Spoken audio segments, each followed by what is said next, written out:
Bonjour à toutes et à tous. Bonne année 2021, que cette année soit meilleure que la précédente, ce qui n'est pas censé être un très gros défi. Alors je voulais attaquer cette année non pas par une vidéo informative, mais par une vidéo ouverte sur, disons, le programme de l'année sur Syllabus+. De mon côté, j'ai déjà 25 vidéos, donc à peu près la moitié de l'année, qui sont prévues pour Syllabus+, mais qui sont prévues seulement là, elles ne sont pas écrites, pas tournées, pas montées, rien. Ce sera une formation en ligne, 100% gratuite, diffusée ici. C'est un projet financé par le CRSNG, le Conseil de recherche en sciences naturelles et en génie du Canada, les FRQ, les Fonds de recherche du Québec, Polytechnique Montréal, et soutenu par l'ACFAS. Alors je rentre pas plus dans le détail, mais vous devinez que c'est un projet d'une envergure un tout petit peu plus grande que d'habitude sur Syllabus+. Mais ça, c'est la moitié de l'année. Probablement d'ailleurs de mars, avril à septembre à peu près, mais il reste toute l'autre moitié de l'année. Et pour cette autre moitié, j'aimerais, comme toujours sur Syllabus+, que ce soit le plus utile pour vous et que ça soit issu d'une discussion entre nous. Je vois peut-être pas tous les messages, mais je pense que je vois probablement 90% d'entre eux, donc n'hésitez pas à vous exprimer. Regardez le nombre de vues de cette vidéo, il est bas, j'en suis sûre, donc on est entre nous, vous pouvez y aller. Alors, je vous le demande, qu'est-ce que vous aimeriez voir sur cette chaîne ? Alors, soyons clairs, je ne vous le demande pas parce que je manque d'idées. C'est pas vraiment le problème, mais c'est parce que je voudrais vraiment que le contenu soit adapté le plus possible à vous. Alors, je vais pas vous laisser dans le vide, juste de demander des idées, c'est un peu compliqué. Je vais vous faire quelques propositions, parce que je vous l'ai dit, c'est pas les idées qui manquent, et vous me dites si vous avez d'autres idées ou si une de ces propositions vous intéresse plus qu'une autre. Premièrement, le plus simple, je continue comme d'habitude, c'est-à-dire que je prends un petit sujet, je le développe en quelques minutes, et puis voilà. Deuxième possibilité, c'est de déconstruire certaines de mes vidéos syllabus. Donc c'est-à-dire qu'on voit ensemble le montage et je vous raconte tous les choix éditoriaux liés à la vulgarisation, au storytelling de la vidéo, pour que vous voyez les choix qui s'opèrent pendant la construction de la vidéo. Pourquoi est-ce que j'ai choisi de parler de ça mais pas de ça ? Quel était l'intérêt ici de mettre telle image ou telle image, ce genre de choses. Sachant que je ne peux le faire que sur les vidéos les plus récentes parce que j'ai une mémoire de poisson rouge.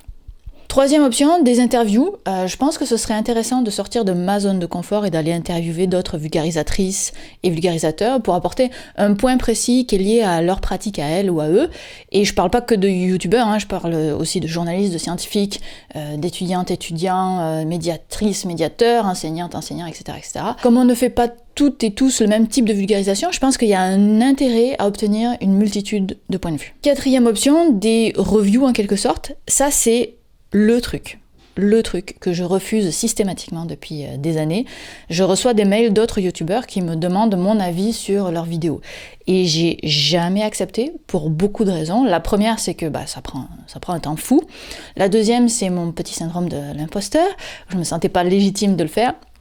Troisièmement, c'est la peur de blesser la personne parce que je suis pas forcément très très tendre. Mais je suis en train de revenir sur cette position et je pense que si c'est fait dans le cadre de Syllabus+,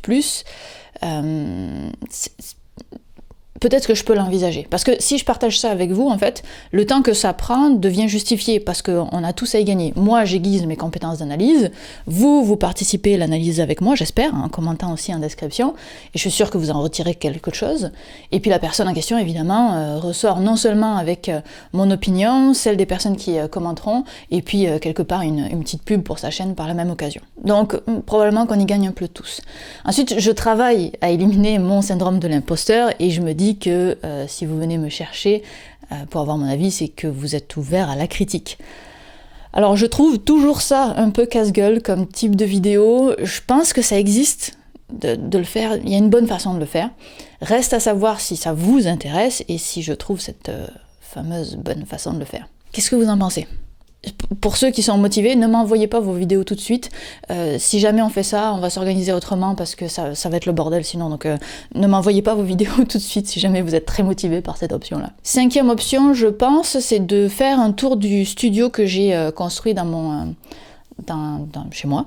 Pas tant pour promouvoir les outils, ça je m'en fous royalement, mais plus pour savoir quelle est la réflexion derrière.